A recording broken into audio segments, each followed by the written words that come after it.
गुरुभ्यश्च गृहेभ्यश्च मया बद्धोऽयमञ्जलिः प्रसन्नमनसस्ते मे सत्यां कुर्वन्तु भारते। नमो नमः शङ्करशारदाभ्यां नमः सभायै। तृतीयदिनस्य चतुर्थसत्रे वयं सम्मिलिताः स्मः। सत्रेऽस्मिन् बृहज्जातकस्य दशाध्यायीटीकायाः विशेषविचाराणाम् उद्बोधनं करिष्यन्ति आचार्याः रामकृष्णपेजत्तायिवर्याः। दिनद्वये तत्र व्याख्यायाः प्रथमाध्यायस्य विशेषविषयाः अस्माभिः पठिताः श्रुताश्च। अद्य द्वितीयाध्यायस्य विशेषविचाराः एतैः उद्बोध्यन्ते। वयं सर्वे शान्त्या सावधानेन शृण्मः।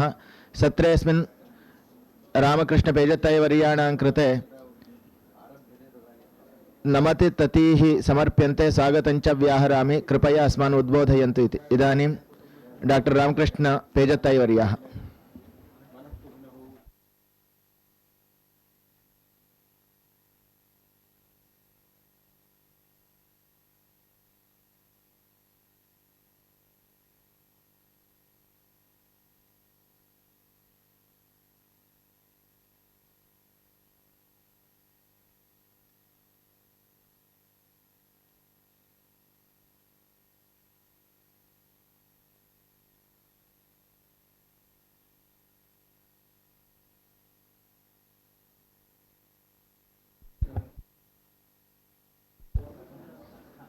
हरि ओम्।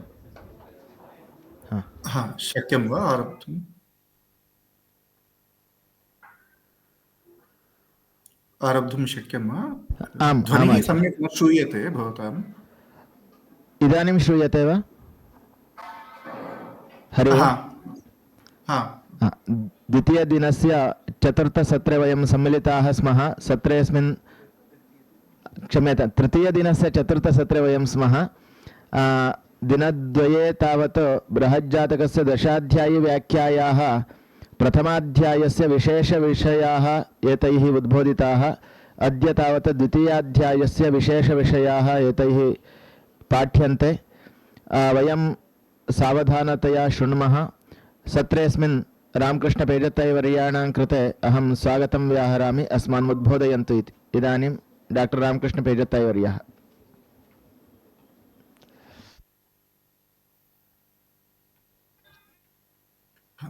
श्रीगुरुभ्यो नमः। वाचन्नः सदधातु नैककिरणस्त्रैलोक्यदीपो रविः।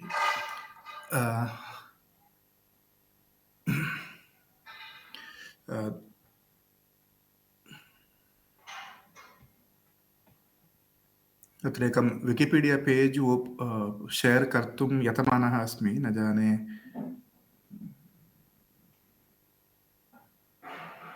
इदं न सहकरोति।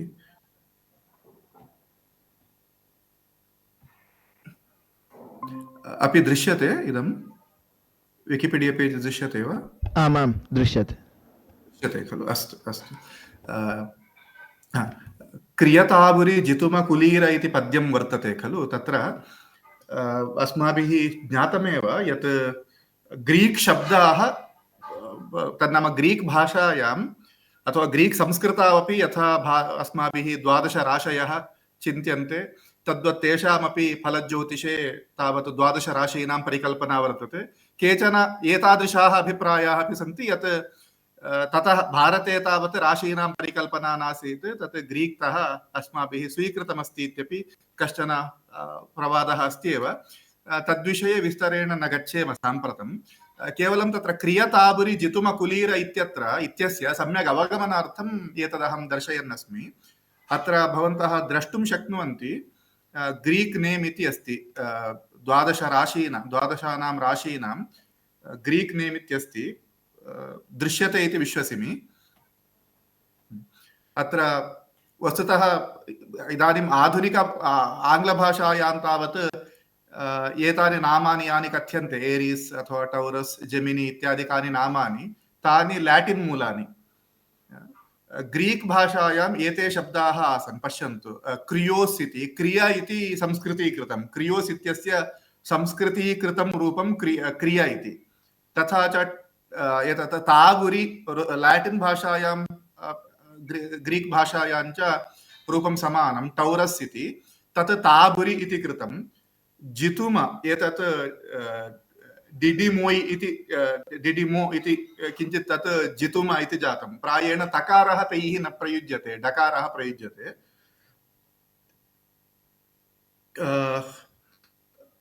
कर्किनोस् इत्यस्ति, पश्यन्तु, तत् क्रियताबुरि जितुम कुलीर इति। लेय लियोन् इति लेय इति जातं। पार्थोन, भट्टोत्पलेन पाथोन इति पाठः स्वीकृतः। अत्र तावत् पार्थोन इति पाठो वर्तते रुद्रेण पुनश्च दशाध्याय्यां च रेफघटितं रूपम् अधिकं युज्यते, यतः ग्रीक् नाम इदमस्ति। अत्र पश्यन्तु, पार्थेनोस् इत्यस्ति। एवञ्च पार्थोन जूक इत्येतत् ज़ैगो इति वर्तते, जूक। कौर्प्याख्याः तत् स्कॉर्पियोस्, तत् कौर्पि इति कृतम्। एवञ्च तौर्क्षिक इति टॉक्सोटे इत्यस्ति, पश्यन्तु, अत्यन्तं साम्यं वर्तते। तौक्षिक। आकोकेर ऐगोकेरो इत्यस्ति, ककारस्य गकारः तत् तादृशानि रूपान्तराणि भवन्ति। हृद्रोग इति अत्रापि पश्यन्तु, हाइड्रोकोस् इत्यस्ति, हृद्रोग इति कृतम्। एवञ्च भट्टोत्पलेन हृद्रोगश्च अन्त्यभं चेत्थमिति कथ्यते भट्टोत्पलेन। पश्यन्तु, तावन्ति 11 नामानि ग्रीक् भाषीयानि वर्तन्ते, अन्ते झटिति अन्त्यभम् इति संस्कृतं प्रविष्टम्। एतद् अस्थाने प्रविष्टम् इति सरलतया पठनावसरे एव अस्माभिः ज्ञायते, कुत्रचित् गड्बड् जातमस्ति इति। तत् प्रसङ्गे अत्र दशाध्याय्यां पश्यन्तु, चेत्थसि च इत्थसिः क्रमशः इति उच्यते। एतत् अत्र ग्रीक् नाम इथ्येस् इत्यस्ति। ग्रीक् नाम इथ्येस् इति यद् वर्तते तत् संस्कृते इत्थसि इति कृतं वराहमिहिरेण। पुनः ग्रीक् प्रभावस्तावत् भारतीयज्योतिषे 5मे शतके तावत् सम्यगेव प्रतिष्ठितः अस्माभिः द्रष्टुं शक्यते। एवञ्च एतदर्थं मया उक्तं, पाठ ह्यः अपि मया उल्लिखितमासीत्, समुचितं पाठं प्राप्तुमपि दशाध्यायी रुद्रकृतं विवरणव्याख्यानं च उभयमपि बहुधा अस्मान् उपकुरुते इति। तद्वदेव कल्यस्व विक्रमगृह इति पाठः अनेन तु एतत् महोदय, अनेन तु एतत् सिद्धं भवति यत् राशयः ग्रीक् देशतः आगताः, यतोहि साक्षात् सम्बन्धः अस्ति नाम्ना। न राशयः ग्रीक्तः आगताः इत्येव वक्तव्यमिति नास्ति इति अहं पश्यामि। यतः तत्रोक्तानि नामानि, उदाहरणार्थम् एतदपि तत्रोक्तानि नामानि अस्माभिः स्वीकृतानि इति वक्तुं शक्यते। कल्पना सर्वाः अपि कल्पना एव स्वीकृता इति तु वक्तव्यं नास्ति खलु, अङ्गीकर्तव्यं नास्ति। इतः पूर्वं कुत्र प्रमाणः प्राप्यते राशीनां, 12 राशीनां नामानि एवं प्रकारेण? तदेव मध्यकाले वराहमिहिरात् पूर्वम् आर्यभटादपि पूर्ववर्तिनः ग्रन्थाः एव प्रायेण लुप्ताः खलु। वेदाङ्गज्योतिषादनन्तरम् आर्यभटपर्यन्तं कालस्तु 2000 वर्षाणि मध्ये अन्तरं, 2000 वर्षाणि अन्तरं वर्तते। तावति काले एकोऽपि ग्रन्थः, तन्नाम ज्योतिषग्रन्थः नोपलभ्यते। साम्प्रतमुपलभ्यः सूर्यसिद्धान्तस्तु अर्वाचीनः इति कथ्यते। बृहत्पाराशरहोरा शास्त्रादीनि तावत् अर्वाचीनानि, इदानीम् उपलभ्यानि अर्वाचीनानि इति उच्यते। तर्हि मध्ये केचन ग्रन्थास्तु भवेयुरेव, तत्र के विषयाश्चर्चिताः इत्येतत्तु न विदितमस्माकं। तथा च एतैः RN अय्यङ्गार् इति बेङ्गळूरुनगरे संशोधकाः वर्तन्ते, तैः वृद्धगर्ग संहिता इति इदानीं सम्पाद्यमानं वर्तते। तस्य केचन भागाः प्रकाशिताश्च। तैः तस्य कालः 5th सेञ्चुरी BCE इति निश्चीयते तैः। तत्र राशिसम्बद्धाः बहवः उल्लेखाः उपलभ्यन्ते। एवञ्च वस्तुतः हिस्ट्री, शास्त्रेतिहासस्य रीकन्स्ट्रक्शन्, पुनर्निर्माणम् आवश्यकं, विशिष्य तस्य कालस्य। पुनः 12 चक्रमिति अत्र एतैः 12 चक्रमिति यदुच्यते तत्र 12 राशयः सूचिताः इत्यादिकाः अंशाः कथ्यन्ते, परन्तु वाचा नोक्ताः तस्मात् हेतोः वयं तद् वक्तुं न शक्नुमः। परन्तु भारतेपि आसीदिति नासीत् ततः एव आगतमिति वक्तव्यं चेत् किञ्चित् इतोपि प्रमाणानां सङ्ग्रहः कर्तव्यः इति मां प्रतिभाति। अस्तु, वस्तुतः तत्र अभिप्रायभेदाः अपि स्युः। भवदीयमपि अभिप्रायं शुश्रूषुरस्मि, परन्तु सद्यः वयं प्रकृतम् अनुसरामः इति चिन्तयामि, यतः सः महान्तं कालम् अपेक्षते सा चर्चा इति। अस्तु, विशिष्य वासराणां नामान्यपि बेबिलोनियतः आगतानि इत्यपि अभिप्रायः अस्ति। तत्सर्वं पुनरपि तद्विषयेपि सुभाष कक् इत्यादिभिः किञ्चित् अध्ययनं कृतमस्ति। तैः अपि कानिचन प्रमाणानि उल्लिखितानि सन्ति। तत्सर्वं पुनः सकृत् अवलोकयितुं शक्यम्। अस्तु, वयं तावत् अतः चेत्थसिः इति पाठः अधिकतरं युज्यते इति कथनार्थम् एतदुक्तं। पुनश्च कल्पस्व विक्रमगृह इति अयं भट्टोत्पलः पाठं गृह्णाति। रुद्रस्तु रुद्रः दशाध्यायीकारो वा कल्यस्व विक्रमगृह इति पाठं गृह्णाति। तत् ह्यः चर्चितः अंशः सः। कल्प इत्यस्य तावत् कल्पशब्दः शक्तिवाची इति भट्टोत्पलः विवृणोति। व्युत्पादयितुं शक्यते, कल्प्यते अनेन इति कल्पः इति कर्तुं शक्यते, शक्तिवाचकत्वेन व्युत्पादयितुं शक्यते। परन्तु कल्य इति प्रयोगः अधिकं स्वारसिकः इति भाति। यतः शरीरस्वास्थ्यं तावत् लग्नेन अस्माभिः चिन्त्यत एव। कल्यशब्दस्तु वार्तो निरामयः कल्यः इति निरामयत्वबोधकः। अतः तेपि एते पाठाः रुद्रेण उपात्ताः अथवा दशाध्याय्याम् उपात्ताः पाठाः अधिकतरं युज्यन्ते इति मां प्रतिभाति। अस्तु, वयम् अधुना द्वितीयम् अध्यायं प्रविशामः। कालात्मा दिनकृद् इत्यादि पद्यं। तत्र पूर्वार्धेन यथा पूर्वं कालाङ्गानि इति राशीनाम् अङ्गानि उक्तानि, तत्रैव ग्रहाणामपि बाह्याङ्गानि सूचितानि सन्ति। तन्नाम मानुषावयवत्वेन ग्रहाणां तत्र परिकल्पना कृता इति सूचना अस्ति इति उक्तमेव। इदानीं एतत् सम्बद्धम् इतोपि आन्तरिकावयवसम्बद्धम् अथवा सूक्ष्मशरीरसम्बद्धमपि अत्र कथ्यते। कालात्मा दिनकृत् मनस्तुहिनगुः सत्वं कुजः ज्ञः वचः जीवः ज्ञानसुखे सितश्च मदनः दुःखं दिनेशात्मजः इति एतत् प्रसिद्धमेव। रविः कालस्य आत्मा, चन्द्रः मनः, कुजः सत्वं, बुधः वचनम् इत्येतत् उक्तमेव। अत्र व्याख्याता किं ब्रूते इति पश्येम। अयं सम्पदापत् स्विकारकरं सत्वं कुजः। सत्वस्य विवरणं बहु सुन्दरं प्रददाति। सम्पदापत् स्विकारकरं सत्वं, सत्वस्य प्रयोजनं किं? सम्पदि आपदि च अस्माभिः अविकृतैर्भाव्यं। तथा साधकः यः गुणविशेषः सः सत्वं। धैर्यम् इत्यपि उच्यते खलु, विकारहेतुः सति विक्रियन्ते येषां न चेतांसि त एव धीराः इति। तत् धैर्यमेव अत्र सत्वं। सत्वशब्देन सम्पदि विपदि वा यः यदस्मान् अविकृतान् करोति तादृशः गुणविशेषः सत्वमिति अयं कथयति। अतः तादृशं धृतिबलं तस्य जनस्य भवति इत्यर्थः अनेन व्यज्यते। बुधो वचः जीवः ज्ञानसुखे इत्यादिकम् उक्तम्। एतावदुक्त्वा एतदपि ग्रहेषु आत्मादिभूतेषु ग्रहेषु बलवत्सु जातस्य पुरुषस्य आत्मादयो बलिनः भवन्ति, दुर्बलेषु दुर्बलाः इति भट्टोत्पलेनापि उक्तमेव वर्तते। उत्तरत्र अयं व्याख्याता ब्रूते आत्मभूतस्य दिनकृतः बलवत्वे जातस्य आत्मप्रभावो जायते। आत्मप्रभावादेव सर्वकार्यपौरुषसिद्धिः। तस्माद् आदित्यबलं विशेषतश्चिन्त्यं। मनोभूतस्य चन्द्रस्य बलवत्वे मनःप्रभावो जायते। मनःप्रभावादेव सर्वकार्यसिद्धिः। तस्मात् चन्द्रबलम् अपि विशेषतश्चिन्त्यम्।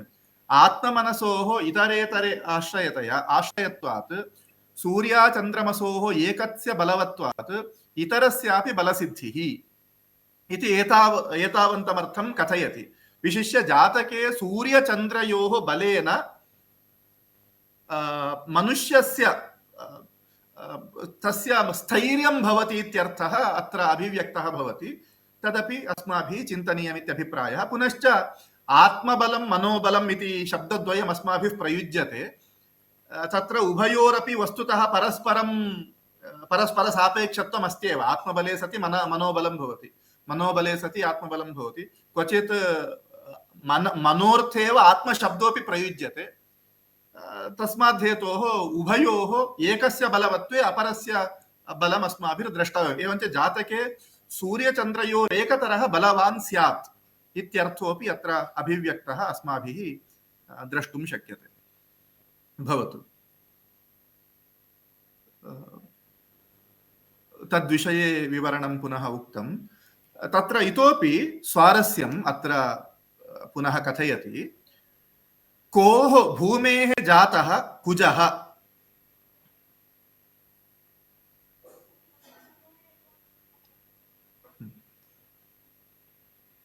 कोः भूमेः जातः कुजः, कुजशब्देन स्थिरत्वं सूचितम्।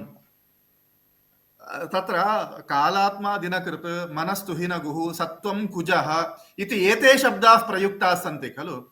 भौमः अथवा मङ्गलः इत्यादिकान् शब्दान् अप्रयुज्य कुजशब्दः किमर्थं प्रयुक्तः इति चेत् कुजशब्देन स्थिरत्वं सूचितं। ज्ञशब्देन ज्ञानरूपत्वं बुधस्य सूचितं। यद्यपि बुधः वचः इति वाक्कारकः इत्युक्तं, बुधेन ज्ञानमपि चिन्तयितुं शक्यते। यतः तत्र ज्ञशब्दः यः वर्तते सः तस्य ज्ञानरूपत्वमपि सः अभिव्यनक्ति। तस्मात् हेतोः बुधेन ज्ञानमपि चिन्तयितुं शक्यं। बुधः ज्ञानरूपोऽपि इत्युक्तं। जीवशब्देन गुरोः जीवाधिपत्यं सूचितं। ज्ञानं सुखं च जीवः। ज्ञानशब्देन बुद्धिरुच्यते। बुद्ध्या खलु पुरुषः सर्वं जानाति। सुखशब्देन धनमपि गृह्यते। धनस्य सुखसाधनत्वात्। सुखशब्देन पुनरपत्यमप्युच्यते। इदानीं यद्यत् कारकत्वं वर्तते, वस्तुतः प्रपञ्चे ये केऽपि पदार्थाः सन्ति तेषां सर्वेषामपि नवग्रहकारकत्वे अस्माभिः आनयनं कर्तव्यं खलु। तत् मुख्यं। गुरुः सन्तानकारकः इति वाचा संज्ञाध्याये तु नोक्तं। तत् अत्र सूचितमस्ति इति अयम् अभिप्रैति, व्याख्यात अभिप्रैति। तदर्थं सः अत्र वदति यत् ज्ञानं सुखं च इति यदुक्तं तत्र ज्ञानं बुद्धिः, सुखशब्देन धनम् अपत्यम्, एते सर्वेपि अर्थाः अस्माभिः स्वीकर्तव्याः इत्युच्यते। पुनः पुत्रजन्म विपत्तिभ्यां न परं सुखदुःखयोः इति वचनमपि तत्र उल्लिखति।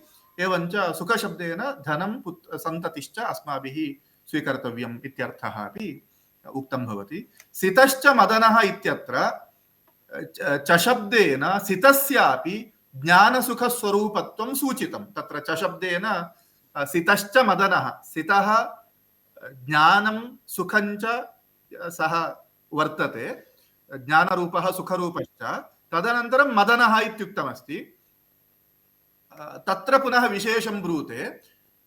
संगीतसाहित्यादिज्ञानं शुक्रस्य, वेदशास्त्रादिज्ञानं जीवस्य। एवञ्च यत् सात्विकं ज्ञानम् अथवा वेदशास्त्रादिज्ञानं तत् जीवस्य, यच्च कलाविषयकं ज्ञानं तत्सर्वं शुक्रस्य इत्यर्थः। अयमर्थोऽपि अत्र अभिव्यक्तः इति उक्तम् इदमस्ति। पुनश्च मदनशब्देन सुरभिद्रव्य हृद्यान्नपानाम्बर भार्या विवाह कर्मभोगस्थान वाहन गीत कलादयो गृह्यन्ते। मदनशब्देन काम अथवा रतेः उद्दीपकाः ये केऽपि अंशाः सन्ति ते सर्वेपि तत्र गृह्यन्ते इत्यपि अत्र कथयति। एवञ्च यत् दशाफलाध्याये उच्यते खलु, शौक्र्यां गीतरति प्रमोदसुरभि द्रव्यान्न पानाम्बर स्त्रीरत्नद्युति मन्मथोपकरण ज्ञाने मित्रागमः। तत्र उक्तं यद्यत् कारकत्वं वर्तते, तत्र यद्यत् फलं यद्वर्तते तत्र तत् फलं वक्तव्यं चेत् शुक्रस्य तत् कारकत्वं भवेत् खलु। तत् कारकत्वं कुत्र उक्तम्? अत्रैव सुख मदनशब्देनैव मदन उद्दीपकानि, कामोद्दीपकानि सर्वाण्यपि वस्तुजातानि अस्माभिः अनुसन्धेयानि इति अयं ब्रवीति। पुनः तत्र सुखेपि पुनः कथयति सात्विकसुखं जीवस्य राजससुखं सितस्य। सात्विकं सुखं नाम तत्र गीतोक्तिः अस्माभिरनुसन्धेय यत् यत्तदग्रे विषमिव परिणामे अमृतोपमं तत्सुखं सात्विकं प्रोक्तम् इति विशिष्य आत्मबुद्धिप्रसादजम् आत्मनः विकासेन बुद्ध्याः विकासेन च यत् सुखं तत् सात्विकं सुखम्। यत्तु विषयेन्द्रिय संयोगात् अस्माभिः इदं प्राप्यते सुखं प्राप्यते तद् राजसं सुखं तत् सुखकर्ता शुक्रः इति। एतत् कथं प्राप्यते इति चेत् उत्तरत्र उच्यते यत् यथाक्रमं सत्त्वरजस्तमांसि इति। तत्र गुरुः सत्त्वकारकः चन्द्रार्कजीवा ज्ञसितौ कुजार्की इत्यादिना क्रमेण सत्त्वरजस्तमांसि उक्तानि खलु। तत्र गुरुः सत्त्वगुणः शुक्रः रजोगुणः इति उक्तमस्ति खलु। तदनुरोधेन सुखेपि गुरुः सात्विकसुखकारकः शुक्रः राजससुखकारकः इति उक्तमित्यपि अत्र कथ्यते। एते सर्वेपि विशेषाः अत्र व्याख्यात्र अत्यन्तं मनोज्ञतया प्रतिपादिताः। अन्ये विशेषाः अत्र न स्पृश्यन्ते। उत्तरत्र वयम् अग्रे गच्छेम।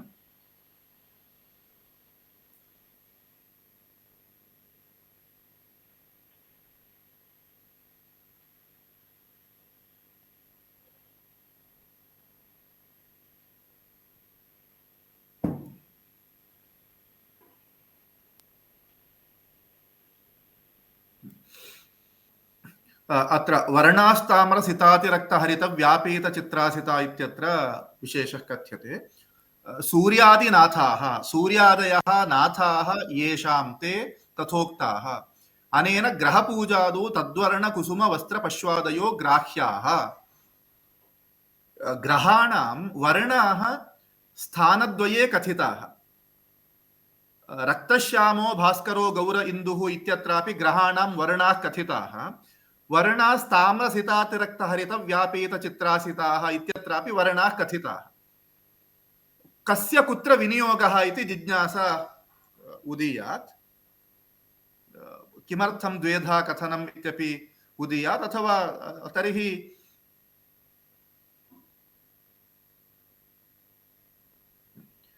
प्रकारद्वयेन किमर्थम् उक्तम् इति जिज्ञासापि उदीयात्।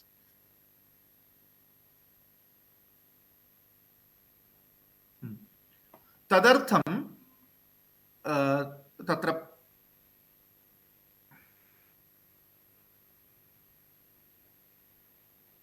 तयोः उभयोः विषयभेदं निरूपयति। अत्र यत् द्वेधा एतदर्थं कथितं तयोः उभयोः विषयभेदः वर्तते इति। कः विषयभेदः?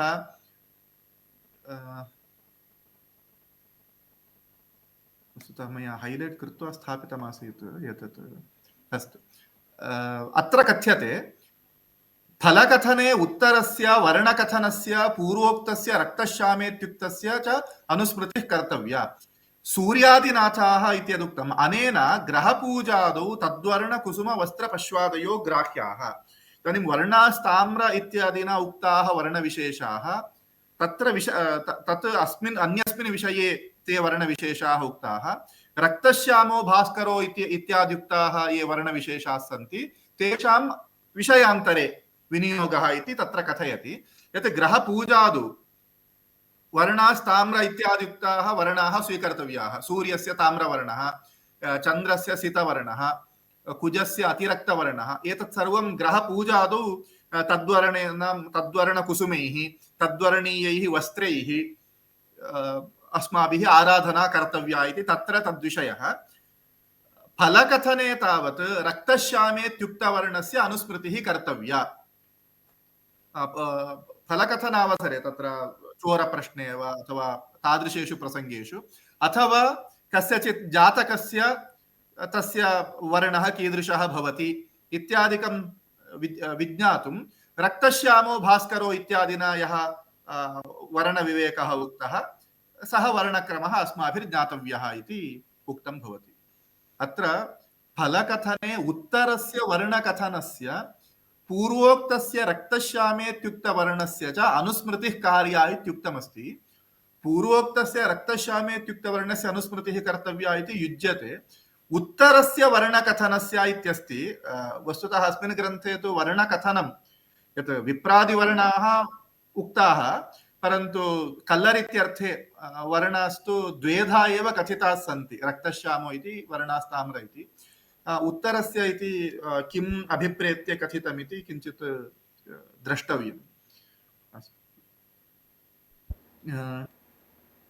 पुनश्च देवताविषयेऽपि कथ्यते।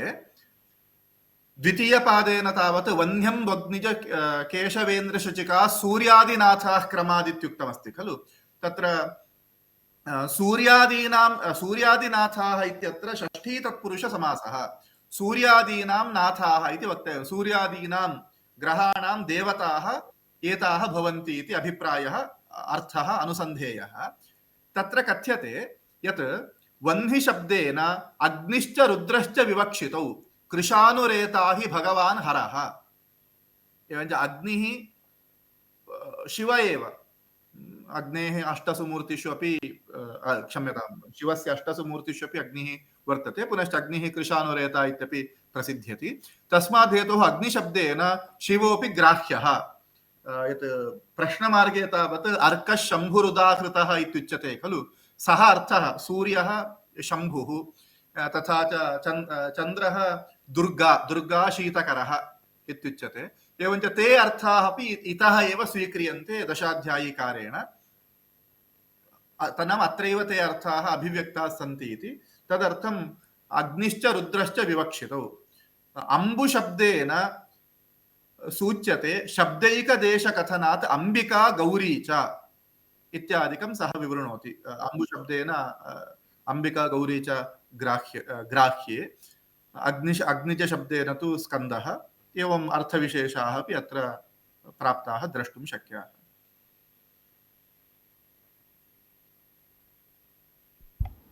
वस्तुतः चन्द्रः जलकारकः, दुर्गा तो अग्नेः देवता इति सामान्यतः प्रसिद्धिः। अतः चन्द्रस्य अम्बाम्बिका अथवा दुर्गा देवता कथम् इति संशयः। तदेव चन्द्रस्य स्त्रीत्वं पुरस्कृत्य उक्तमिति समाधेयम्। एवं खलु। तत्तु युज्यते यत् पुनश्च एतदप्यस्ति खलु।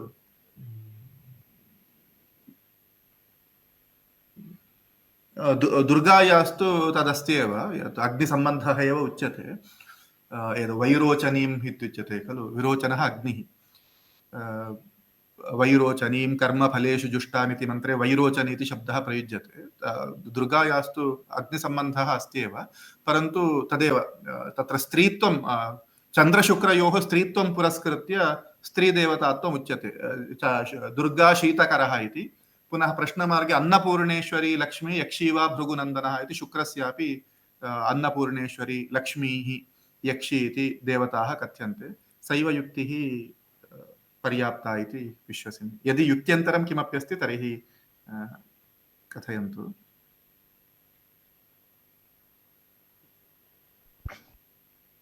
अस्तु। दुर्गा शीतकरो बलि इत्युक्तं, तत्र विषयः आगच्छति। दुर्गा शीतकरो बलि स विबलकाली स एव बलश्चामुण्डी प्रमुखा। एवं तादृशं भेदाः उक्ताः। एवमेवं भेदाः उक्ताः सन्ति, परन्तु स्त्रीत्वम् इति एकं, पुनश्च दुर्गात्वम् उभयमपि तत्र अस्ति एव। अन्येपि चामुण्डी प्रमुखाः सर्वाः अपि दुर्गायाः एव रूपान्तराणि खलु। अस्तु।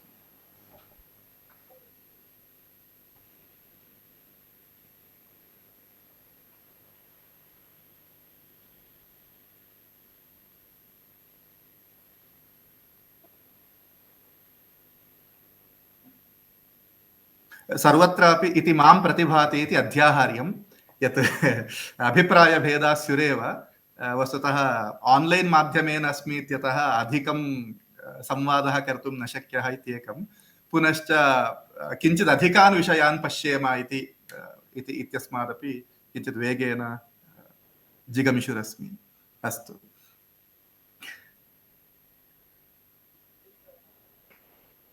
एतस्मिन्नपि क्षीणेन्द्वर्कमहीसुतार्कतनयाः पापाः इति यदुक्तं तत्र आनुपूर्व्य उत्तरोत्तरं पापाधिक्यम् इत्यपि कथ्यते। अत्र उत्तरोत्तरं पापाधिक्यम् इत्यपि कथ्यते।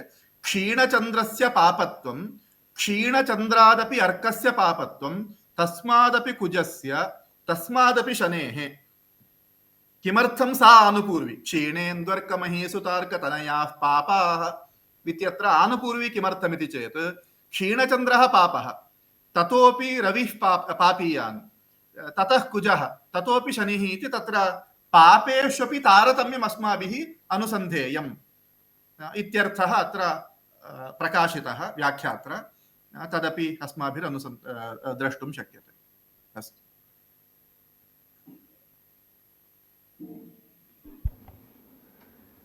पुनश्च तत्र स्वारस्यं निगदति। चन्द्रस्य क्षीणत्वे पापत्वं न स्वतो जायते। चन्द्रस्य क्षीणतायाम् अन्ये ग्रहाः स्थानादि बलवन्तोपि विबलाः भवन्ति। तस्मात् सर्वे ग्रहाः शुभानि न दद्युः।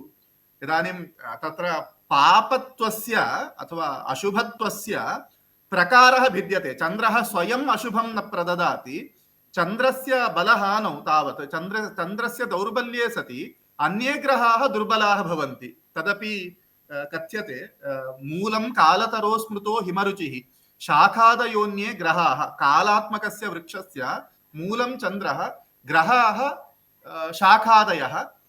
मूलेति प्रबले, मूलं यदि बलवद्भवति तर्हि शाखादयोपि पुष्यन्ति।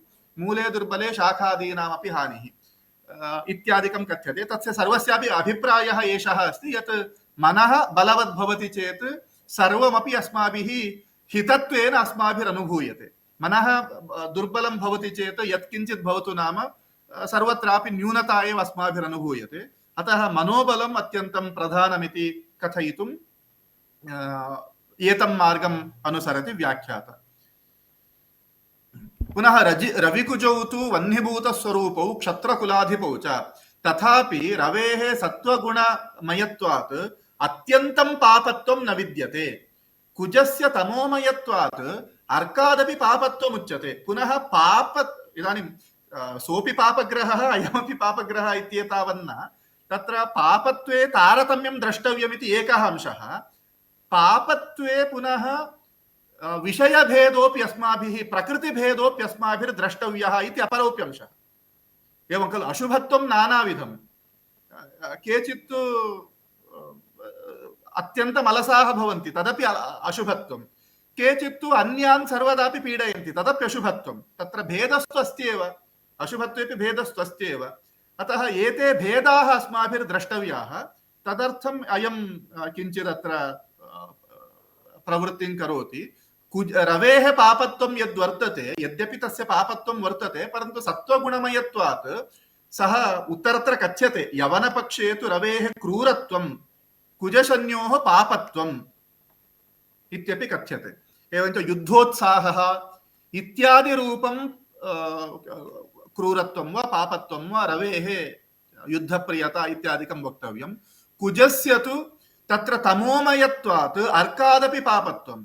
कुजस्य तु न केवलं युद्धप्रियता, तस्य तावत् युद्धप्रियता, युद्धे जयानन्तरं तत्र सर्वं लुण्ठनं बलात्करणं सर्वत्रापि तस्य प्रवृत्तिर्भवति इति। तथा अर्कादपि अधिकं पापत्वं कुजस्य। शनेस्तु तमोमयत्वात् वायुमयत्वात् दुःखमयत्वात् च कुजादपि पापत्वम्।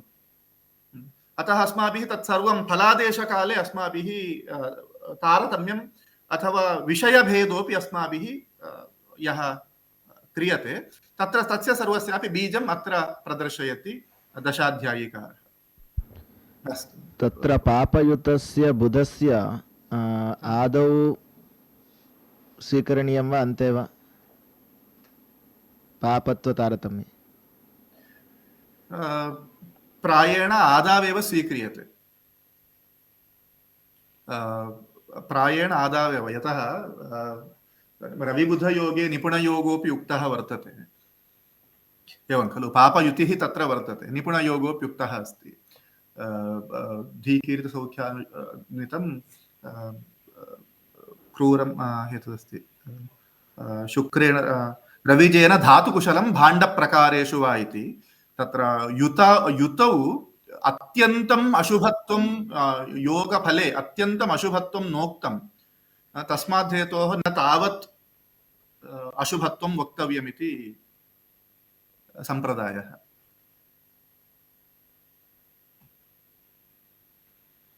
एतत् पुनः पुनः प्रातिकूल्यं जनयदस्ति, तद्मर्शनीयम्।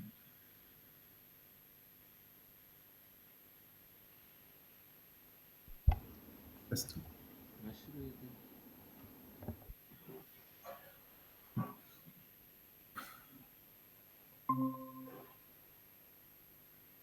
अस्तु, अग्रे गच्छेम। बुधसूर्यसुतौ नपुंसकाख्यौ शशिशुक्रौ युवती नराश्च शेषाः, नरास्तु शेषाः शिखिभूखपयो मरुद्गणानां वशिनो भूमिसुतादयः क्रमेण। अत्र बुधसूर्यसुतौ नपुंसकाख्यौ शशिशुक्रौ युवती नराश्च शेषाः इत्युक्तं। तदुक्त्वा तत्र पुनः अर्थविशेषः उच्यते। तेषां मध्ये तत्र बुधशनि नपुंसकौ, शशिशुक्रौ स्त्री, रवि कुजगुरवः पुरुषाः इत्युक्तं। पुनः पुरुषेषु सूर्यः पिता, कुजः भ्राता, गुरुः सुतः इति। शशिशुक्रयोः शशीमाता शुक्रः भार्या। तत्र पुनः एतत् उत्तरत्र दिने एकः प्रकारः, रात्रौ अन्यः प्रकारः इत्यपि उक्तमस्ति, तत् भवतु नाम। परन्तु साधारण्येन अयं प्रकारः स्वीकर्तुं शक्यः। नपुंसकयोर्मध्ये बुधः स्त्रीनपुंसकः, शनिः पुंनपुंसकः इत्यपि कश्चन विषयविशेषः अत्र अस्माभिरनुसन्धेयः। अर्थात् बुधशन्योः नपुंसकत्वविधानात् चेष्टामात्रबलानां तिरश्चामपि सूचकत्वम् उक्तम्। एवञ्च बुधशन्योः तिर्यग्जन्तवः ये सन्ति तेषामपि कारकत्वं बुधशन्योः अस्माभिरनुसन्धेयमित्यपि उक्तं भवति। विशिष्य एतत् बुधः स्त्रीनपुंसकः, सूर्यसुतः पुंनपुंसकः इत्यर्थः विशिष्य ग्राह्यः। अथ अत्र उत्तरार्धे शिखिभू खपयो मरुद्गणानां वशिनो भूमिसुतादयः क्रमेण इति उक्तमस्ति। अत्र पञ्चभूतमयत्वं, पञ्चानां ग्रहाणां पञ्चभूतमयत्वम् अत्र उच्यते। तत्र कुजः शिखी, कुजः अग्निमयः, अग्निभूतः, एवञ्च बुधः भूमिः, गुरुः खम् आकाशं, शुक्रः पयः जलं, शनिः मरुत् वायुः इति तेषां पञ्चभूतमयत्वम् उक्तं वर्तते। एकैकस्य एकैकेन भूतेन इदं कृतमस्ति, अन्वयः उक्तः अस्ति। अत्र व्याख्याता पुनः तत्र विशिष्य एतेषां भूमिसुतादयः वशिनः भवन्ति इत्युक्त्वा गणशब्दः पादपूरणार्थः इति केनचित् व्याख्यातं, तदसत्। इदानीं तत्र शिखिभू खपयो मरुद्गणानां गणशब्दः अस्ति खलु, मरुतामित्य एतावतैव अलं। गणशब्दः किमर्थम् उक्तः इति चेत् कैश्चित् पादपूरणार्थः इत्युच्यते, परन्तु अयं ब्रूते तदसत्। किमर्थमिति चेत् यतः अर्थबहुलं स्वल्पं शास्त्रप्लवं प्रारभ इत्युक्तवता आचार्येण न केवलं पादपूरणार्थमयं शब्दः प्रयुक्तः इति प्रतिभाति। तस्मादयमर्थोऽत्र गम्यते। गणशब्दः प्रत्येकं योजनीयः। शिखिगणः, भूगणः, एवं आकाशगणः, एवं गणशब्दः प्रत्येकं योजनीयः। एवञ्च एकैकं यद्भूतं वर्तते, अग्निभूतं, पृथिवीभूतम् इति एकैकं यद्भूतं वर्तते, तत्सम्बद्धः यः कोऽपि गणः वर्तते, तत्सम्बद्धाः ये ये अंशाः सन्ति ते सर्वेपि गणशब्देन स्वीकर्तव्याः। यथा अत्र अस्ति शिखिगणस्तावत् वह्निरूपः चक्षुरिन्द्रियपादव्यानमयो मनोमयकोशाः। शिखिगणः वह्निरूपः चक्षुरिन्द्रियपादव्यानमनोमयकोशाः। अत्र अयं किं करोति, पञ्चानां भूतानां तत्र पञ्च इन्द्रियाणि एवं खलु, इन्द्रियविषयाः एव एतद्रूपेण भवन्ति। तस्मात् हेतोः तेजः कुत्र भवति, चक्षुषि भवति। तस्मात् हेतोः तेजसा चक्षुरिन्द्रियं गृह्यते। एवञ्च पञ्चेन्द्रियाणि पञ्चज्ञानेन्द्रियाणि एकैकेन गणेन साकं स्वीकृतानि। एवञ्च अत्र द्रष्टुं शक्यते यत्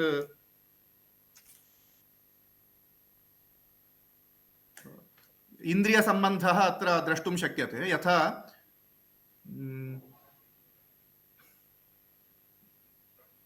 गणशब्दः प्रत्येकं योजनीयः। शिखिगणस्तावत् वह्निरूपः चक्षुरिन्द्रियपादव्यानमनोमयकोशाः। भूगणस्तु पृथिवी गन्धघ्राणेन्द्रिय उपस्थ प्राणान्नमयकोशाः।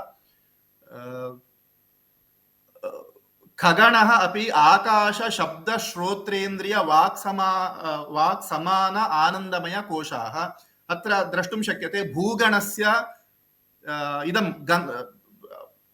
घ्राणेन्द्रियस्य सम्बन्धः। अत्र शिखिगणस्य तावत् वह्निः पुनः रूपम्। अत्र वस्तुतः एतत् वह्निरूपः इति न, वह्निरूपचक्षु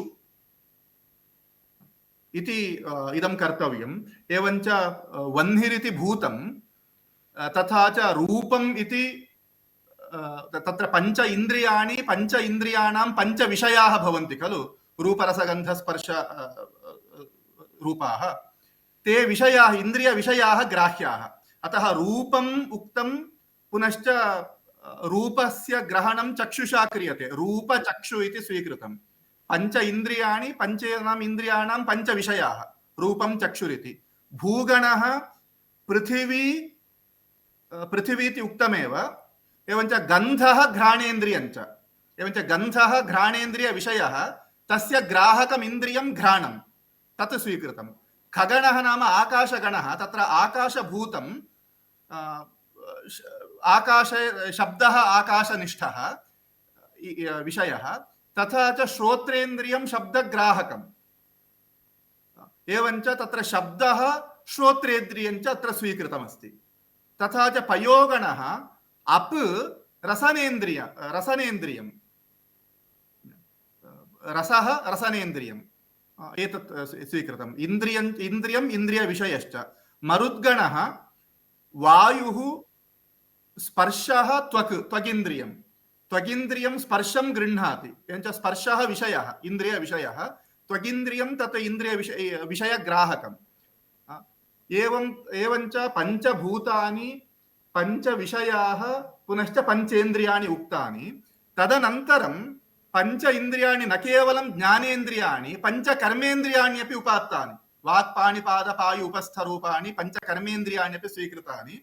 तत्र भवन्तः पृथिव्यादिक्रमेण पश्यन्ति चेत्, अथवा पृथिवी अप तेजः वायुः आकाशः इति या आनुपूर्वी वर्तते, ताम् आनुपूर्वीं सृष्टिक्रमेण गृह्णन्ति चेत्, आकाशः वायुः तेजः अप पृथिवी इति गृह्णन्ति चेत्, वाक्पाणिपादपायु उपस्थानि तत्र तदनुरूपेण अस्माभिर्ग्रहीतुं शक्यते।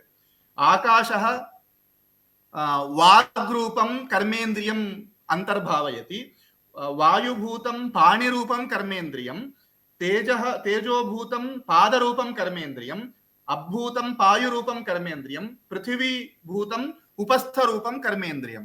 तद्भवन्तः अत्र द्रष्टुं शक्नुवन्ति। शिखि पाद इत्यस्ति। भूगणप्रसङ्गे तावत् उपस्थं वर्तते। एवञ्च खगणः आकाशगणसम्बन्धे वाक् इति वर्तते। एवञ्च पञ्चानां कर्मेन्द्रियाणाम् अन्वयः अत्र कृतः। एवञ्च गणशब्देन तत्तद्भूतसम्बद्धाः सम्बद्धानि ज्ञानेन्द्रियाणि, ज्ञानेन्द्रियविषयाः, अथवा पञ्चतन्मात्राणि इत्यपि स्वीकर्तुं शक्यते। पुनश्च कर्मेन्द्रियाणि स्वीकृतानि, पञ्चप्राणाः अपि स्वीक्रियन्ते। पञ्चप्राणाः तत् कथमिति वीक्षताम्। शिखिगणप्रसङ्गे तावत् व्यान इत्युक्तम्, व्यान इत्युक्तम्। भूगणप्रसङ्गे प्राण इत्युक्तम्, खगणप्रसङ्गे समान इत्युक्तम्, पयोगणप्रसङ्गे अपान इत्युक्तम्, मरुद्गणप्रसङ्गे उदान इत्युक्तम्। एवञ्च ये अस्माकं शरीरे ये पञ्चप्राणाः भवन्ति, स्थानभेदेन कार्यभेदेन च प्राणानां पञ्चत्वं परिकल्पितमस्ति खलु। हृदि प्राणः, हृदि यः वायुः सः प्राणः, गुदे यः भवति सः अपानः। तेषां पुनः कार्यभेदाः अपि उक्ताः सन्ति, गतिभेदाः अपि उक्ताः सन्ति। यथा हृदि यः प्राणः वर्तते सः ऊर्ध्वाभिमुखः, अपानः अधोमुखः इति एते अंशाः अपि विशिष्य एतस्यापि यत् अधोमुखम् इदं करोति खलु, यत् मलस्य त्यागो वा भवतु अथवा अधोमुखं शुक्रस्य रेतसः प्रवृत्तिर्वा भवतु, तत्सर्वं अपानवायुना क्रियते। अतः अपानवायोः प्रयोजनं किमिति चेत् पुनरुत्पत्तिः अथवा प्रजननं पुनश्च विसर्जनम्, एतद्वयमपि अपानवायोः कार्यमित्युच्यते। एवञ्च स्थानभेदेन कार्यभेदेन च ये पञ्चप्राणाः उक्ताः सन्ति तेऽपि अत्र समन्विताः कृताः। पुनश्च पञ्चकोशाः ये सन्ति तेषामपि अत्र आनयनं कृतम्। पञ्चकोशाः अत्र शिखिशब्देन मनोमयकोशः, भूगणेन अन्नमयकोशः, आकाशगणेन खगणः आनन्दमयकोशः, पयोगणः प्राणमयकोशः, मरुद्गणः विज्ञानमयकोशः। यदि वयम् एतद्रूपेण स्वीकुर्मः, पृथिव्यप्तेजो वायुवाकाश इति क्रमेण स्वीकुर्मः चेत् अन्नमयकोशः, प्राणमयकोशः, मनोमयकोशः, विज्ञानमयकोशः, आनन्दमयकोशश्च तेन क्रमेण एव प्राप्यते। अत्र यदुक्तं तत् एतत् कृत्वा भवन्तः एकं टेबल् निर्मान्ति चेत्, मया वस्तुतः टेबल् कृत्वा दर्शनीयमिति चिन्तितमासीत्, परन्तु समयाभावात् तत् कर्तुं नापारयम्। भवन्तः इदं पृथिवी अप तेजः वायुः आकाशः इति कृत्वा तत्तत् सम्बद्धं लिखन्ति चेत् आनुपूर्वी सम्यक् ज्ञातुं शक्यते। इदानीं शरीरेपि बाह्यं यद् दृश्यते तद् अन्नमयकोशः अस्माभिर्दृश्यते खलु। त्वक् अथवा यत्किञ्चित् वर्तते सः अन्नमयकोशः। पञ्चकर्मेन्द्रियाणि प्राणश्च प्राणमयकोशः, तत् अभूतम्। अन्नमयकोशः पृथिवीभूतम्, अन्तः गम्यते चेत् अभूतं, तत् प्राणमयकोशः। पञ्चज्ञानेन्द्रियाणि मनश्च मनोमयकोशः, तत् अन्तः अग्निभूतम्। पञ्चज्ञानेन्द्रियाणि बुद्धिश्च विज्ञानमयकोशः, तत् वायुभूतम्। अन्ते यद् लभ्यते आनन्दमयकोशः, तत् आकाशभूतम्। तत्र अन्यत् किमपि न भवति। अतः आकाशो नाम अवकाशः। अतः तया धिया यदि वयं तत् सम्यक् व्यवस्थाप्य यदि पश्येम तर्हि ज्ञातं भवति। एते सर्वेप्यंशाः केवलं गणशब्देन उक्ताः सन्ति इति अत्र व्याख्याता प्रदर्शयति।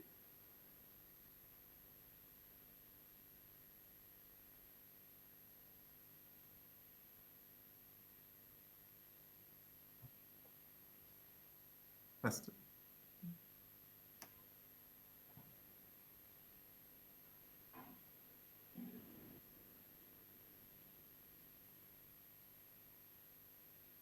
ततः तत्तद् ग्रहेण तत्तत् सम्बद्धानां विषयाणां चिन्तनेपि तत् उपकारकं भवति।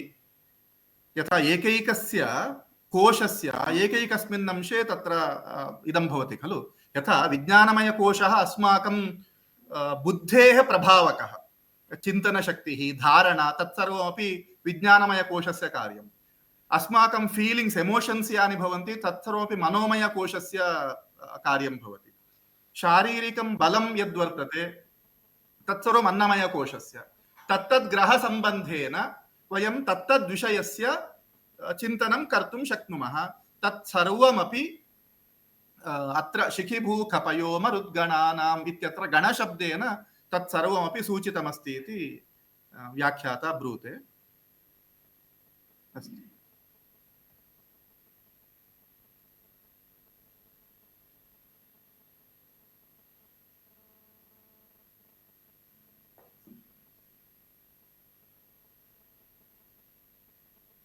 तथा अनुवर्तयामः।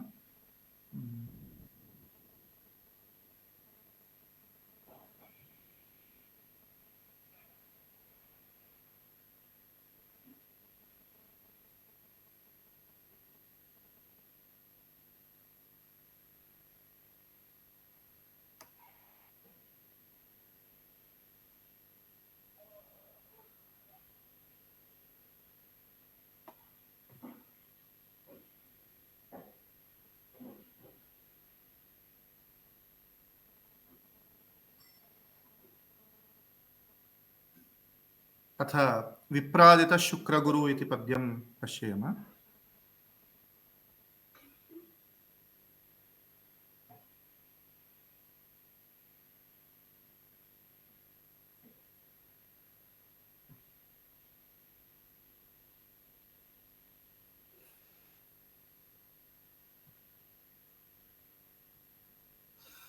अत्र मतभेदाः आदौ दर्श्यन्ते।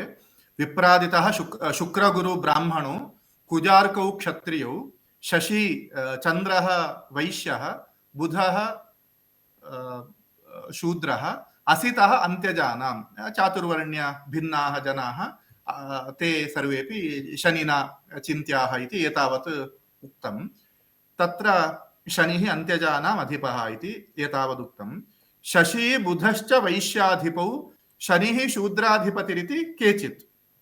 केषाञ्चिन् मते चातुर्वर्ण्यमात्रम् अन्ये अंशाः न गृह्यन्ते। तन्मते तावत् शुक्रगुरु ब्राह्मणो, कुजार्कौ क्षत्रियौ, चन्द्रबुधौ वैश्यौ, शनिः शूद्रः इति रूपेणापि उक्तमस्ति। तद्भवन्तः अत्र कृष्णीये द्रष्टुं शक्नुवन्ति। कृष्णीये तावत् शनैश्चरः शूद्रसङ्करकृत्, तत्र साङ्कर्यजातयः याः कापि वर्तन्ते ताः सर्वाः अपि शनिना एव चिन्त्याः इति उच्यते। तदनन्तरं अत्र कथ्यते यत् पक्षद्वयानुसारेण शशी बुधश्चेति असमासनिर्देशः। इदानीम् उभयम् अपि पक्षं, शुक्रगुरु इति समासः कृतः, कुजार्कौ इति समासः कृतः, शशी बुधश्च इति असमस्तः प्रयोगः किमर्थमिति चेत् एकस्मिन् पक्षे शशी वैश्यः बुधः शूद्रः, अन्यस्मिन् पक्षे तावत् शशी बुधश्च वैश्यौ, असितः अन्त्यजानाम्। अत्र अन्त्यजशब्देन शूद्रः इति अर्थः स्वीकर्तव्यः। असितः शनिः शूद्रकारकः इति अनेन प्रकारेणापि अस्माभिः स्वीकर्तुं शक्यते इति उभयम् अर्थम् अन्तर्भावयितुम् असमासनिर्देशः इति व्याख्यानम् अत्र स्वारस्यकं वर्तते। तदनन्तरं पुनः शुक्रगुरु इत्यत्र शुक्रः मध्यमब्राह्मणः, गुरुः उत्तमब्राह्मणः, राशिग्रहसम्बन्धवशात् विशेषः। तत्र सहजतया शुक्रः मध्यमब्राह्मणः, गुरुः उत्तमब्राह्मणः इति स्वीकर्तव्यं। यतः गुरुः सात्विकः, चन्द्रार्कजीवा ज्ञसितो कुजार्की इत्युक्तमस्ति खलु। गुरुः सात्विकः, शुक्रः राजसः। तस्माद्धेतोः गुरुः सत्त्वगुणसम्पन्नः ब्राह्मणः, शुक्रः रजोगुणसम्पन्नः ब्राह्मणः। पुनः सुखविषयेपि तयोः विषयभेदः किमप्युक्तं, शुक्रविषयेपि तयोर्विषयभेदः सुखविषयेपि गुरोः सात्विकं सुखं, शुक्रस्य राजसं सुखम् इत्युक्तं खलु। एतत् सर्वम् आधृत्य गुरुः उत्तमब्राह्मणः, शुक्रः मध्यमब्राह्मणः इति उक्तम् अनुसन्धेयम्। पुनश्च पुराणेष्वपि शुक्रस्य कथा तु प्रसिद्धा एव अस्ति। सः मद्यपायी इति कथा अपि प्रसिद्धः एव अस्ति। तस्मात् हेतोः तस्य मध्यमत्वं पुराणवशादपि सिद्ध्यति। राक्षसानां गुरुः तेऽपि अंशाः अत्र अनुसन्धातुं योग्याः। तथा च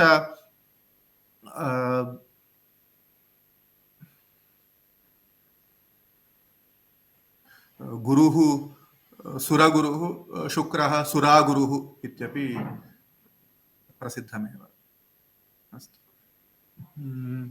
कुजार्कावित्यत्र अयं न्यायः द्रष्टव्यः। कुजः माण्डलिकः रविः सार्वभौमः तयोरुभयोरपि कश्चन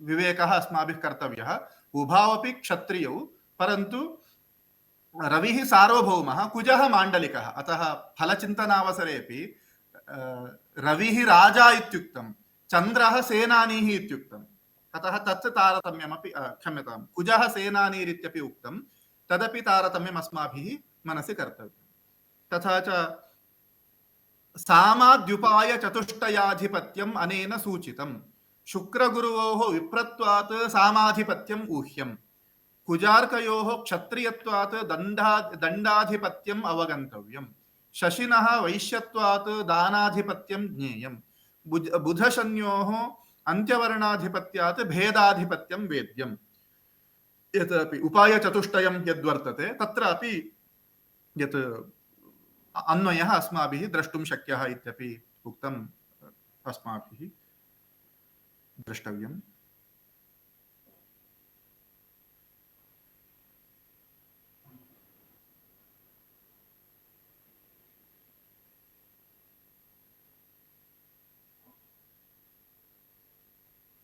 पुनः एतत् यः सात्विकस्तस्य भवेत् स्थिरत्वं सत्यार्जवे इत्यादिकाः सत्वरजस्तमसां गुणविशेषाः अपि व्याख्यात्र उल्लिखिताः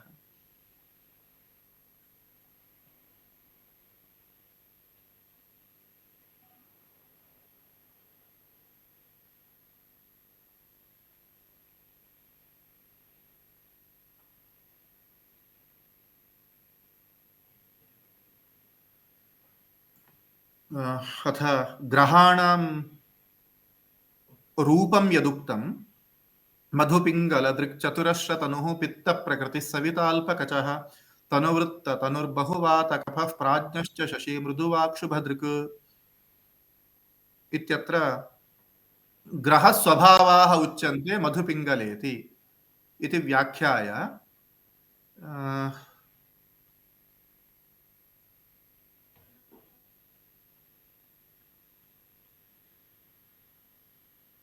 व्याधिप्रश्नोपयोगार्थम् अन्यार्थो ध्वन्यते मधुपिङ्गलः इति नयनविकलः अल्पकचः नष्टकचः ज्वलनप्रकृतिः पित्तप्रकृतिः पित्तप्रधानाः दाहोष्णज्वरादयः चतुरश्रकथनेन भोजननष्टादिषु पात्रद्रव्याकृतिज्ञानं प्रयोजनम् एवञ्च विशिष्य सूर्येण मूर्धोष्णज्वरतापकृत् रविः इत्युक्तमस्ति रविः मूर्धज्वरम् अथवा उष्णज्वरं शरीरतापम् एतान् दोषान् प्रकरोति रविः रविणा एते रोगाः चिन्त्याः इत्युक्तमस्ति पुनश्च होरायामेव भूरिद्रव्यो नृपहृतधनु न तत्र वर्तते क्वचित् विकलनयनः इत्यपि फलम् उक्तं वर्तते विशिष्य सूर्येण नेत्रचिन्तनमपि कर्तव्यम् अस्ति खलु शूरस्तब्धो विकलनयनो निर्घृणोर्के तनुस्ते इति सूर्यः लग्नं गतश्चेत् शूरः स्तब्धः विकलनयनः नेत्रदोषः वक्तव्यः इत्युक्तमस्ति खलु एवञ्च सूर्यः नेत्ररोगकारकः इत्येतेप्यंशाः मधुपिङ्गलशब्देन मधुपिङ्गलदृक् इत्यनेन मधुवत् पिङ्गले नेत्रे यस्य सः मधुपिङ्गलदृक् इत्येकः अर्थः तस्य रक्तनेत्रः सः इत्येकः अर्थः द्वितीयः अर्थः तस्य नेत्ररोगः अपि नेत्ररोगस्यापि कारकः स एव इत्यर्थोऽपि अत्र ध्वन्यते इति कथितमस्ति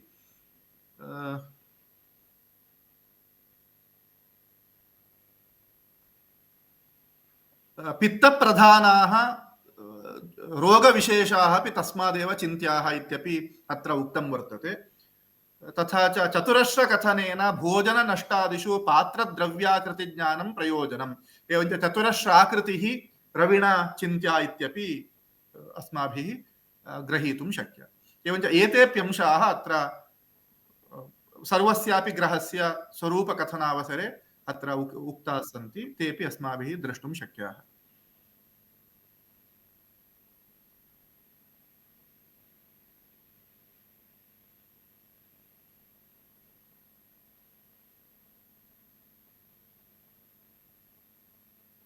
श्लिष्टवाक् इत्यत्रापि अर्थद्वयं कथयति। एकं श्लिष्टशब्दस्य प्रियवाक् इत्यर्थं गृह्णाति, द्वितीयं श्लिष्टवाक् इत्यस्य युक्तियुक्ता वाक्, पुनः श्लिष्टा यथास्थानप्राप्ताक्षरा वाक् यस्य। एवञ्च एतादृशान् अर्थभेदान् अपि अत्र एकं श्लिष्टवाक् इत्यस्य प्रियवाक् इत्येकः अर्थः, पुनः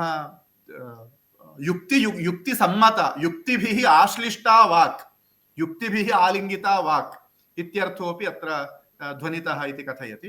एवञ्च श्लेषगुणसम्पन्ना वाक्, तत् वस्तुतः हास्ये तावत् श्लेषः अत्यन्तम् आवश्यकः, सोऽप्यर्थः अस्माभिः ग्रहीतुं शक्यः।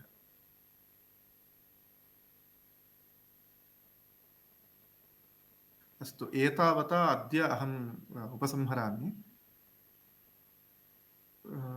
किमपि प्रष्टव्यमस्ति चेत् पृच्छन्तु। अवशिष्टं भागं वयं श्वः अनुवर्तयिष्यामः।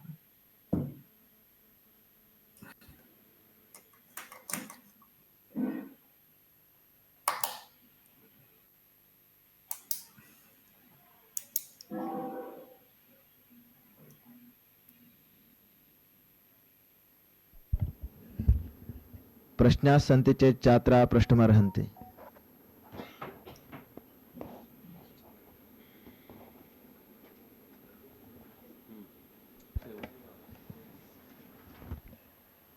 प्रणामः। मम प्रश्नः विद्यते, अद्यतनस्य नास्ति, ह्यस्तनस्य विषयस्य। यदि पञ्चग्रहाः उच्चस्थाने भवन्ति चेत् राजयोगः इति उक्तमस्ति। यदि पञ्चग्रहाः वक्राः भवन्ति तथापि राजयोगः भवितुमर्हति वा? यतोहि वक्रङ्गतः स्वोच्चफलं विदत्ते इति उक्तमस्ति। पञ्चानां ग्रहाणां युगपत् वक्रत्वं सम्भवति किम् इति चिन्त्यं। सः एकः अंशः, तन्नाम राहुकेतौ सर्वदा वक्रौ। इदानीं वक्रङ्गतः स्वोच्चफलं विधत्ते इति तत्तावत् एतेषामेव अस्माभिर्ग्राह्यं, ताराग्रहाणामेव ग्राह्यं। तथा च वक्रङ्गतः स्वोच्चफलं विधत्ते इति उच्यते। प्रायेण एकस्मिन् काले त्रिभ्यः अधिकाः ग्रहाः वक्रत्वमापन्नाः न सम्भवन्ति प्रायेण। अपि च वक्तुं शक्यते, यदि तथा अस्ति तर्हि वक्रत्वे, पञ्चानां ग्रहाणां युगपद्वक्रत्वे वक्तुं शक्यते। यतः पञ्चग्रहाः उच्चस्थाः अपि कदाचिदेव सम्भवन्ति, न तु सर्वदा। तर्हि वक्तुं तु शक्यते। तादृशप्रसङ्गः सम्भवति वा इति द्रष्टव्यं तावत्। परन्तु यदि त्रयः ग्रहाः अपि वक्राः भवन्ति चेदपि अन्यवंशे जाताः अपि भवितुमर्हन्ति। तद् वक्रङ्गतः स्वोच्चफलं विधत्ते इति तस्मिन् विशिष्य वक्रत्वे तावत्, यथा उच्चत्वे सर्वेषामपि सम्मतिर्वर्तते, वक्रत्वे अभिप्रायभेदाः सन्ति। केषाञ्चित् मते तावत् क्रूरा वक्र महाक्रूराः इत्यपि अस्ति। शुभाग्रहाः वक्राः शुभाः भवन्ति, पापाः वक्राः अशुभाः अत्यधिकम् अशुभाः भवन्ति इत्यपि केषाञ्चित् मतमस्ति। अयम् एकः अंशः।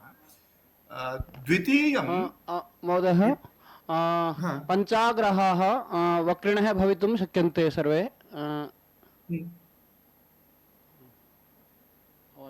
न, पञ्चग्रहाः सर्वेपि वक्रिणः भवितुं शक्नुवन्ति, तत्तु अस्ति एव। परन्तु एकस्मिन्नेव काले पञ्चापि ग्रहाः वक्रिणः कदापि दृष्टाः। यथा पञ्चानाम् उच्चत्वे तु उल्लेखाः सन्ति, पञ्चानां वक्रत्वे उल्लेखाः न सन्ति। तस्मात् मया अयं प्रश्नः कृतः। भवतु नाम, इदानीं मम एतदस्ति यत् वक्रङ्गतः स्वोच्चफलं विधत्ते इति वचनम् अस्माभिः कुत्र कथं ग्राह्यमिति तस्य युक्तिं पश्येम। प्रथमं युक्तिं पश्येम। नीचङ्गतः ग्रहः शून्यं फलं प्रददाति, उच्चङ्गतः ग्रहः पूर्णं फलं प्रददाति इत्यस्ति खलु। इदानीम् उच्चात् एक्साक्ट् ओपोजिट् पायिण्ट् अस्माभिः नीचम् इति उच्यते। इदानीम् अस्तङ्गतः कश्चित् ग्रहः शून्यं फलं प्रददाति इत्यपि वचनं वर्तते। अस्तङ्गतः ग्रहः शून्यं फलं प्रददाति इति उच्यते। इदानीं यथा नीचात् एक्साक्ट् ओपोजिट् पायिण्ट् उच्चम् इति उच्यते, इदानीम् अस्तात् एक्साक्ट् ऑपोजिट पॉइंट किं भवेत्, कीदृशं भवेत् इति प्रश्नः क्रियते चेत् तत् वक्रत्वमेव तत् सिद्ध्यति। यतः कुजादीनां कुजगुरुशनीनां सूर्यः एव शीघ्रोच्चम्। सूर्यसिद्धान्तानुसारेण अहं कथयन् अस्मि। कुजगुरुशनीनां सूर्यः शीघ्रोच्चम्। दूरस्थित स्वशीघ्रोच्चात् ग्रह शिथिलरश्मिभिः सव्येतराकृष्टतनुः भवेद् वक्रगतिस्तदा इति। भवन्तः कुजगुरु शनीन् पश्यन्तु, ते सूर्यात् षष्ठे सप्तमे अष्टमे वा राशावेव वक्रिणः भवन्ति। ते सूर्य समीपे वक्रिणः न भवन्ति। एवञ्च सापि युक्तिः वक्रंगतस्य ग्रहस्य उच्चसदृशफले सहकरोति। सा युक्तिरपि सहकरोति। अतः वक्रंगत सोच्चफलं विधत्ते इति न्यायेन त्रयाणां तदधिकानां ग्रहाणाम् उच्चत्वे राजसादृश्यं वक्तुं तु शक्यते। पुनः अनुकूलेषु भावेषु यदि सः भवति तर्हि वक्तुं युक्त्या तु वक्तुं शक्यते इति मां प्रतिभाति। परन्तु जातकानाम् उत्तमः प्रश्नः। जातकेषु तस्य एप्लिकेशन् कथम् इति किञ्चित् द्रष्टव्यम्। थियरिटिकली वक्तुं शक्यते इति वक्तव्यम्। रूढिः कथमस्ति इति द्रष्टव्यं तावदेव। रूढौ तावत् बहवः दैवज्ञाः तथा न वदन्ति। तत्र तेषाम् अनुभवः एव प्रमाणं स्यात्। यदि वदन्ति तर्हि युक्तिसामर्थ्यम् अस्ति तस्य।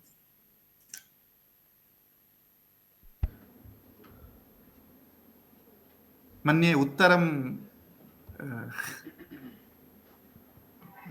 कालाङ्गानि वराङ्गमाननवरो इत्यस्मिन् श्लोके बाह्वोः चिन्तनं नास्ति।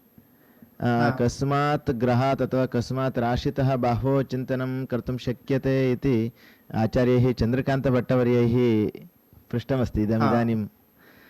तत्र मया किञ्चित् एतदुक्तं, समीचीनं वा असमीचीनं वा न जाने। यद् वियोनिजन्माध्याये क्रियशिरो वक्त्र गलेदिते इत्यस्मिन् श्लोके मिथुनराशेः अग्रिमपादयोः चिन्तनम् उक्तं। तेनैव मिथुनराशितः तदधिपस्य बुधात् क्वचित् बाहो चिन्तनं भवितुम् अर्हति वा इति। एवं क्वचित् एकत्र किमपि कारकत्वं कस्यचित् ग्रहस्य उक्तं चेत् तत् अन्यत्रापि तस्य अन्वयः वक्तुं शक्यः। तदेकं समाधानं। द्वितीयं समाधानं तावत् कालाङ्गानि इति अवयवविभागः एवं कृतः यत् अस्माभिः अटेन्शन् इति पोजिशन् मध्ये अस्माभिः स्थातव्यं।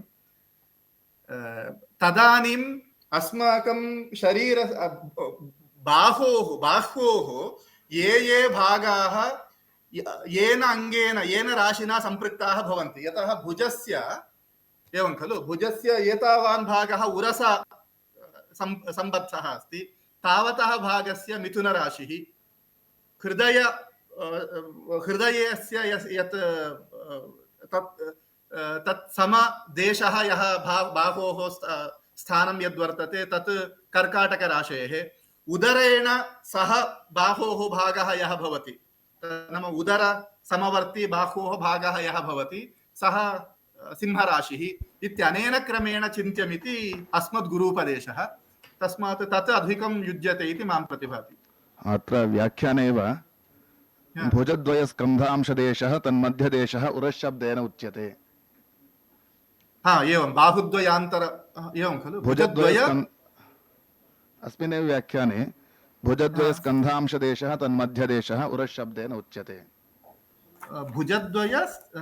भुजद्वयस्कन्धांशदेशः स्कन्धांशदेशः।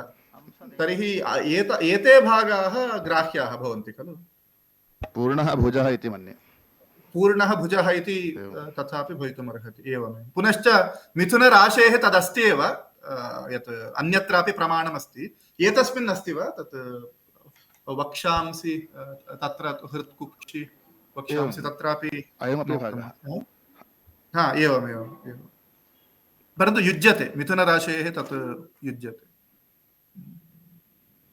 धन्यवादः।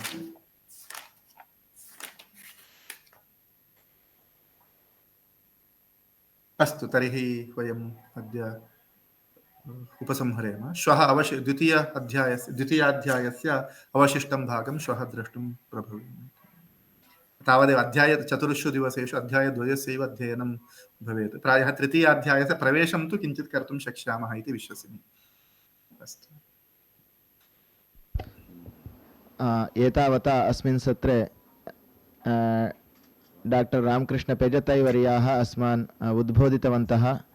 अतः तेभ्यः भूयो भूयः प्रणामाः धन्यवादाश्च निवेद्यन्ते।